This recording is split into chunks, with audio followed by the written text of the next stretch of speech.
welcome to the world of entrepreneurialism. So happy to be in this arena because, man, did I have an experience yesterday. Property Noodlers, welcome. And those of you would-be noodlers, welcome to the Wholesale Real Estate Investing by Sell a House, number 196 on this Wisdom Wednesday, December 2nd. Only what, 23 days till Christmas? Yippee! Like, that's an exciting thing. Which really basically kind of means only about what, 15 days of productivity left before the world pretty much shuts down completely. And with that in mind, speaking of shutting down, I have a half alive Mr. John Loyster here who could probably squeeze out a good morning and a good day, and that's about all. How you doing there, John? Hanging in there?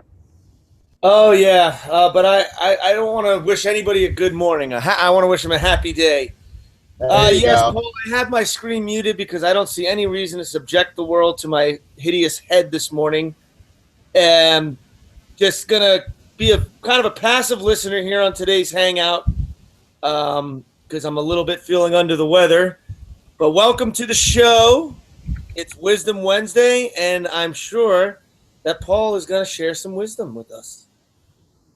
Well, first of all, I want to commend you for your warrior spirit, even though it's beaten down and held hostage by some sick disease at the moment. You can still stand up to it and say, I'm going to the show regardless of what you say. Because that's what I right, do. baby. Huh? That's right. Yeah, so commendations on that. So yeah, everybody, like I said, this is an entrepreneurial spirit. This is an entrepreneurial avenue, and just being in this arena, this air this morning right now makes me feel a whole lot better than where I spent my wasted pretty much most of the day waiting on non-entrepreneurs to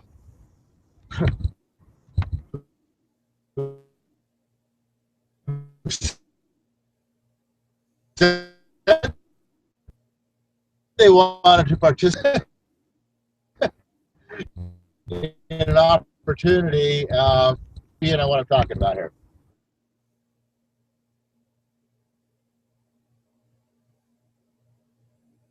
And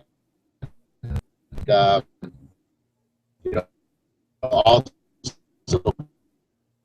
fill in with some extra work office, a little bit off of this help free up some of our time.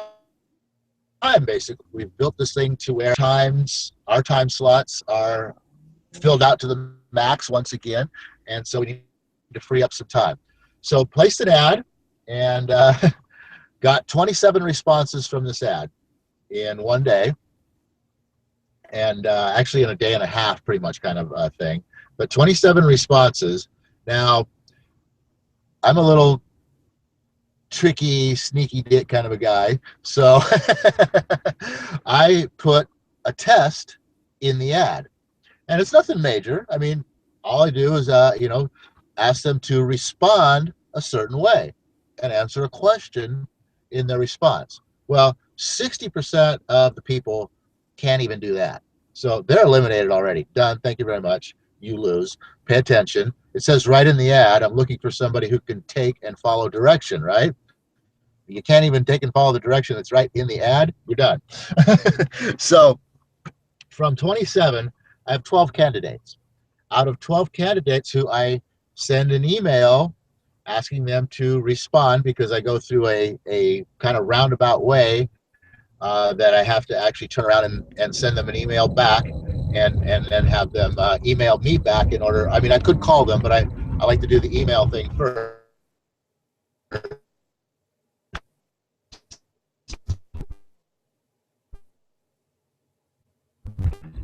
And so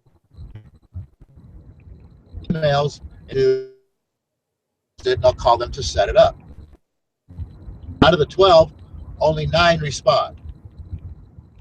So they took the time to look for the job online, They took the time to read the ad. They took the time to answer the questions and send in the information. Most of them added their resume. And then when I contact them back to let them know that they've passed test number one and that I would like to invite them to an interview, they don't respond. I don't know. 3 days later, they still haven't responded, so it's not like, they don't check their emails or whatever the case is. I mean, I'm sure if it was me, yeah, I don't check my emails. I might go 3, 4, 5 days before I actually see that, and I would have missed it. But if I was looking for a job, I think I'd be looking. So anyway, from 27, I go to 12 from the test in the ad elimination process. Then the contact to offer the job to 12 people. 3 don't even respond. So now I've got 9 people. I call up these 9 people, and 2 of them, right out of the gate, just flat out eliminate themselves. Oh, yeah, I mean, excuses. Why they don't want this job, basically, is what it came down to. I don't know. Afraid of getting a job. I don't know what the heck that was. But so I go from 9 to 7 because 2 people just took themselves out of the race. So I got 7 people, and I'm like, I don't know if 7 people is enough. I want to have at least 10 people to choose from here. So I go back on my code, and I go back to the people who failed the test, and I read through their resumes, and I pull out 4 who seem to have some good qualifications that could, potentially be a good candidate for this position.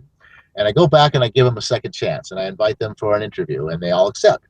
So I got 11 people, or was it 10 people? I got 11 people that I schedule for interviews. Talk to them in person, scheduled live, confirmed, location, time, everything. Okay, see you then. Next day, actually, one of them that evening, later that evening. I mean, right out of the gate, yeah, I can come right now. Let's do this. Okay, great. How about an hour from now? Perfect. I'll be there. Doesn't show up and doesn't call. Just what is that all about? I should have given me a sign right there. So the next day, I got 10 scheduled. The first one shows up. The next 4 do not. I don't know. The next 5 do not. 1, 6, and 10 are the ones who showed up. Everyone in between, 2 of them at least had the decency to call and cancel. 1 said they took another job offer that they accepted the day before, the evening before, or that morning, whichever it was, and that they wouldn't be coming. I got that notice 2 hours prior to their scheduled time. So, kudos to that person right there. Amanda, good job. She was actually the person who I had penciled in as the number 1 candidate on paper. So I was kind of bummed about that. And then the second one did contact me, sent me an email, also quite a bit earlier than her scheduled appointment, letting me know that basically the job that she was at, that she was supposed to be getting off of, wasn't going to let her go, and she was stuck there. The job that she wanted out of,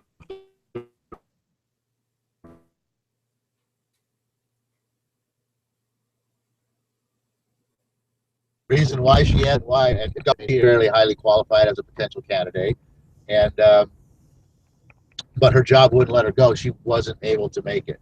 So I felt bad for her, but again, kudos for taking the time to at least let me know that she wasn't coming.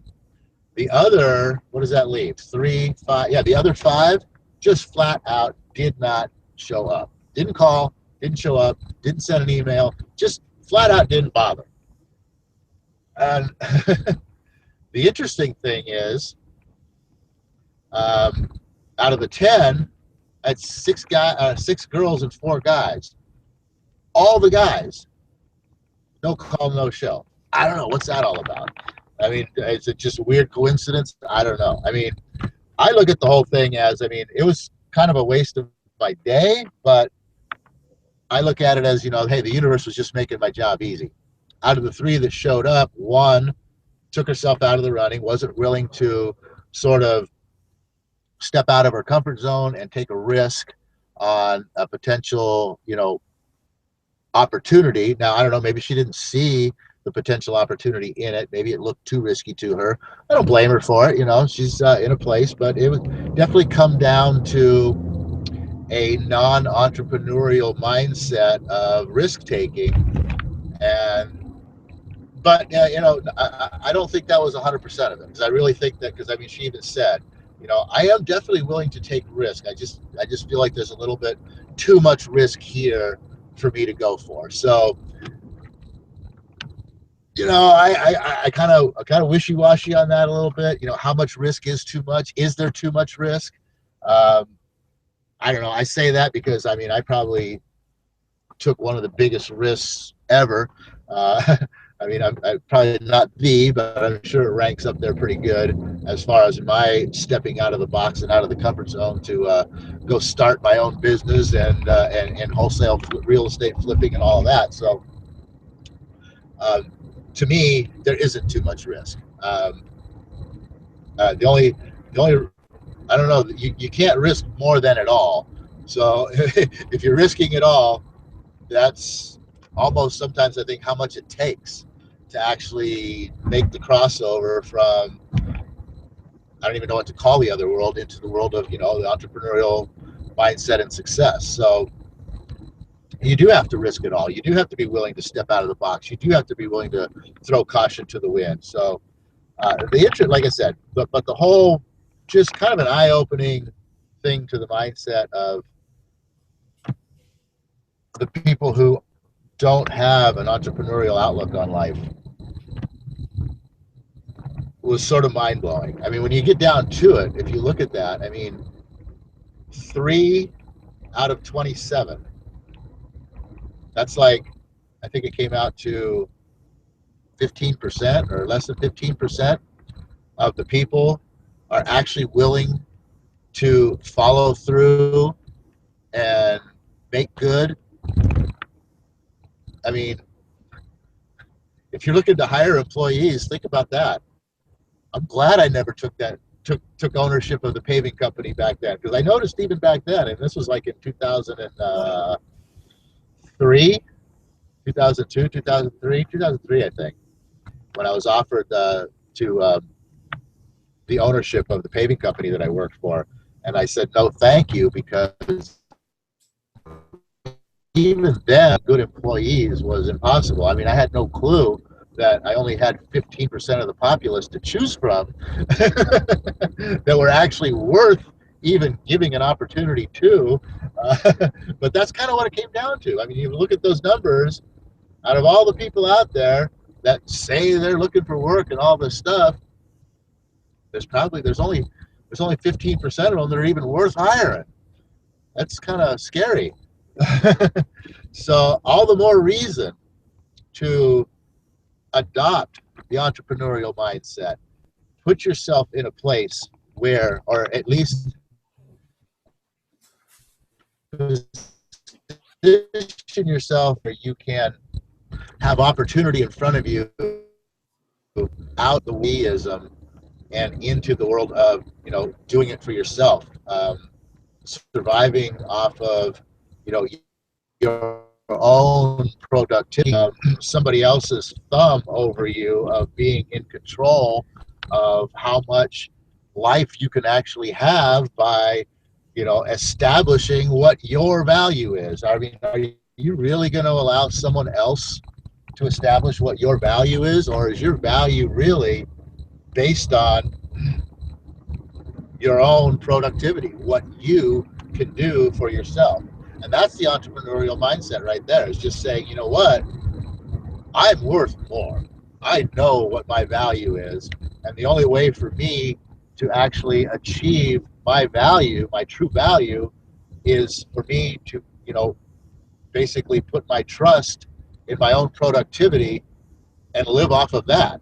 And when you do that and you make that change and you say, I'm going to put it all on my own shoulders to make it happen here, and stop counting on someone else to provide your payday for you, and to set your value on you, that's when you really are stepping out of your comfort zone. That's when you're really throwing caution to the wind and taking that chance that is going to put you into another place where you can achieve your dreams, because you're never going to achieve your dreams on the other side of that fence. As long as you are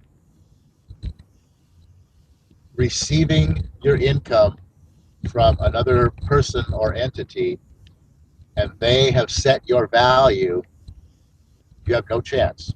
I mean, there is a purpose for that.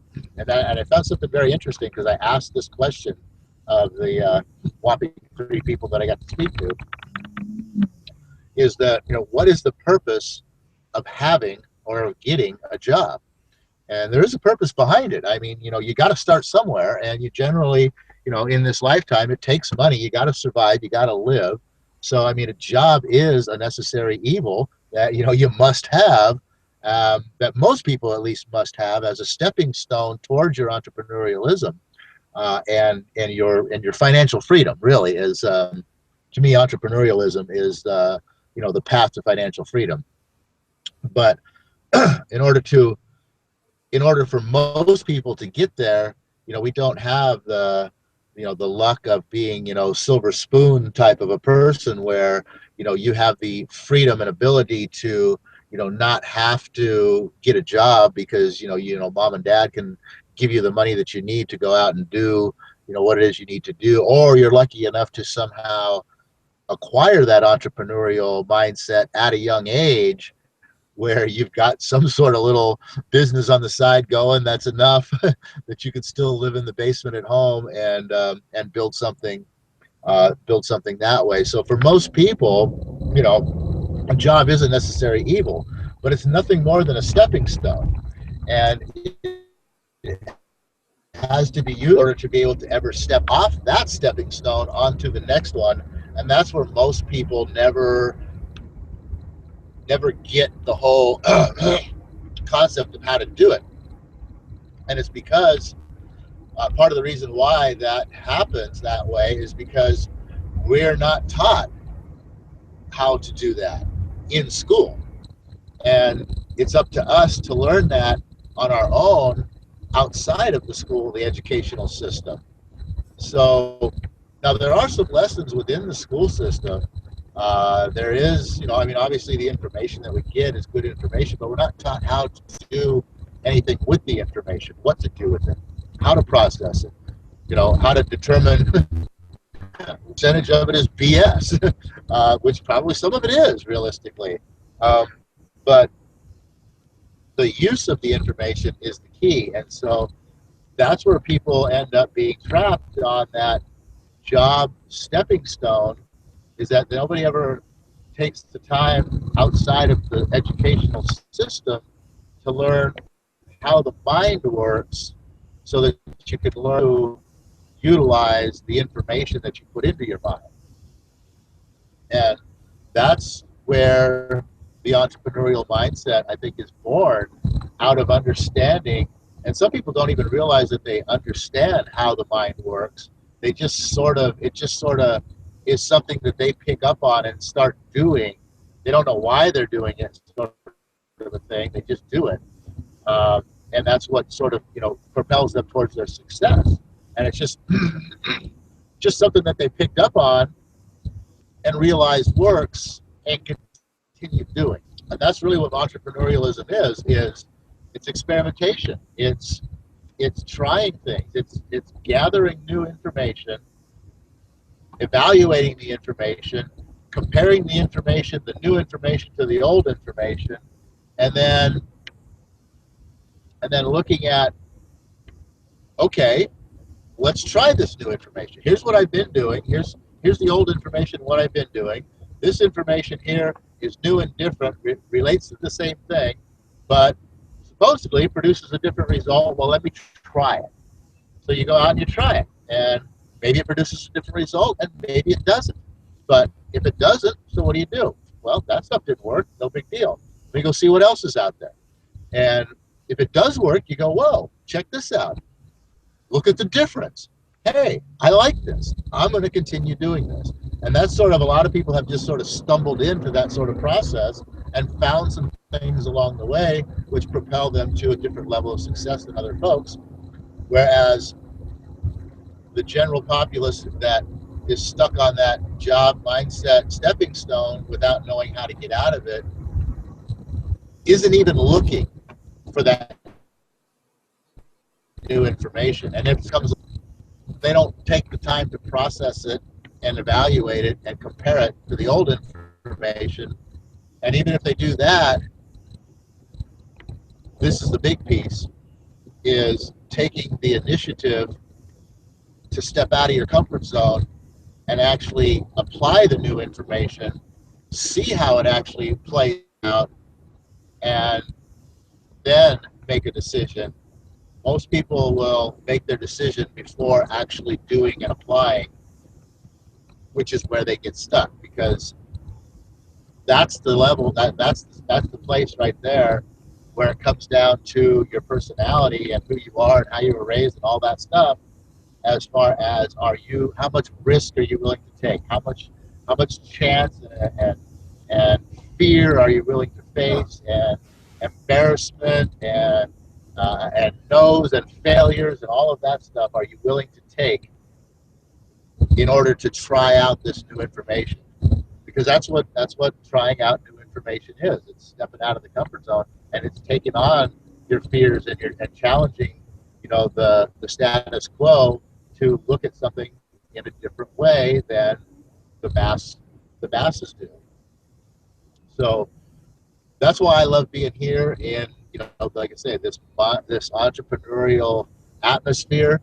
Um, the Tuesday morning meeting that we go to is an entrepreneurial atmosphere that I love being in, just because it's so empowering. It reinforces all of these kind of thoughts that I brought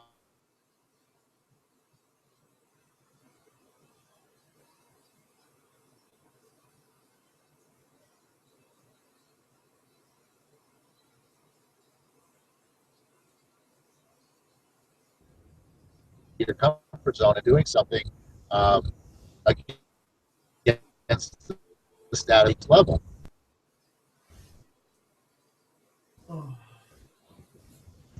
And it's something that, just like, your education, which, I mean, society, I mean, and people should, I mean, I don't understand why people really can't see this, because we look at, traditional education, the school system, as a must have.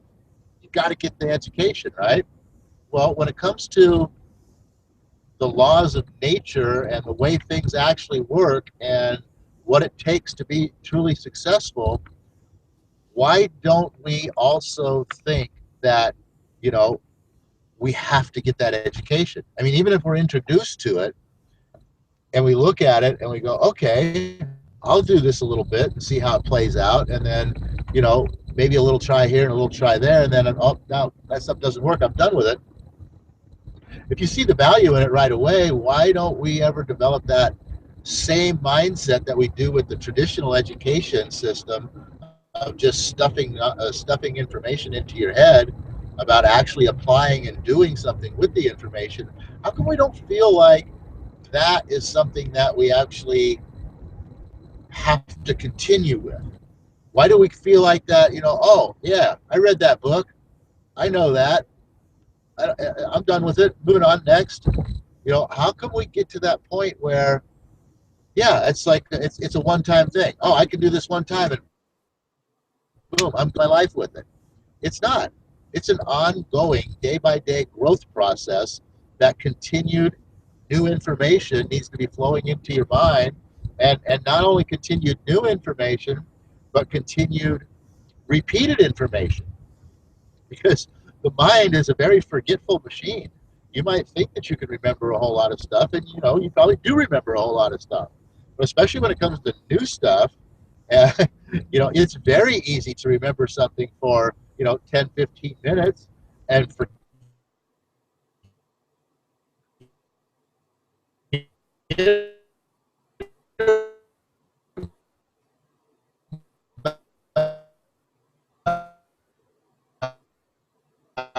about it for the complete rest and all of it, the situation, and it was something that you liked and enjoyed and wanted, but you forgot it already. And so, yeah, repeated information, so it'd be a pretty wise thing to go back and go, you know what was that yesterday that I got so excited about? Maybe I should go back and look at that again. Oh yeah, there it is. Let's get that in there again. Maybe today it actually sticks in there for 2 hours instead of 1 hour in the morning, and you think about it at 6 o'clock instead of 7 o'clock again at night. And the next morning when you wake up, you go, yeah, I remember what that was. Later on by noon, you forgot it again.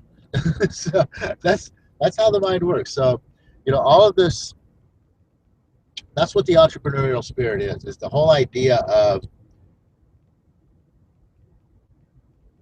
being a better person, getting to another level as far as what you know and what you do, and what you do with what you know. Kind of funny sounding there, but yeah, what you know and what you do, and what you do with what you know is really where the heart of your entrepreneurial spirit comes down to. So I just want to thank everybody for being here.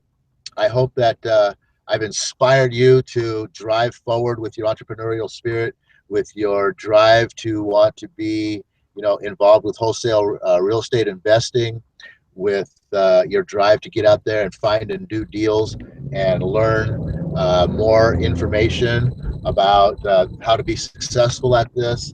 And if that's the case, and if you're looking for some help and you're looking for the easy way to do it, if you're tired of looking at all the programs that say, here, pay me a whole bunch of money and I'll give you a whole bunch of education and go learn it and do it on your own and good luck. If you're looking for something a little bit different, the exact opposite of that, where it doesn't cost you any money, hit us up at the PropertyNoodlers@gmail.com. The Property Noodler system is a unique page real estate investing educational system that can get you headed off in the right direction that you want to be, no matter how much knowledge or education you do or don't have. All right, you've come in here with absolutely nothing, and that's perfect. It's actually almost even better because you don't have any bad habits you need to switch out. But also too, no going in. This really isn't for everyone, and it all boils down to pretty much everything that I talked about today as to who it is for and who it's not for. And some of you are going to come in here and realize that, you know what, that's more work that I want to put in to become a different type of person who could be successful at this, so it's not for me. And if that's okay, you know what, not everybody's cut out for it. Some people are cut out to only live in that employee type of a world, and that's okay. We got to have them. Us entrepreneurs. I'm looking to hire one of them yesterday. So, I mean, we got to have those people. Business in general has to have those people. So we can't flip everybody. We can't flip every house, but we can't flip everybody into the right mindset. But there's plenty of people out there that I know you're out there that you could do it, that you're willing to put in the effort.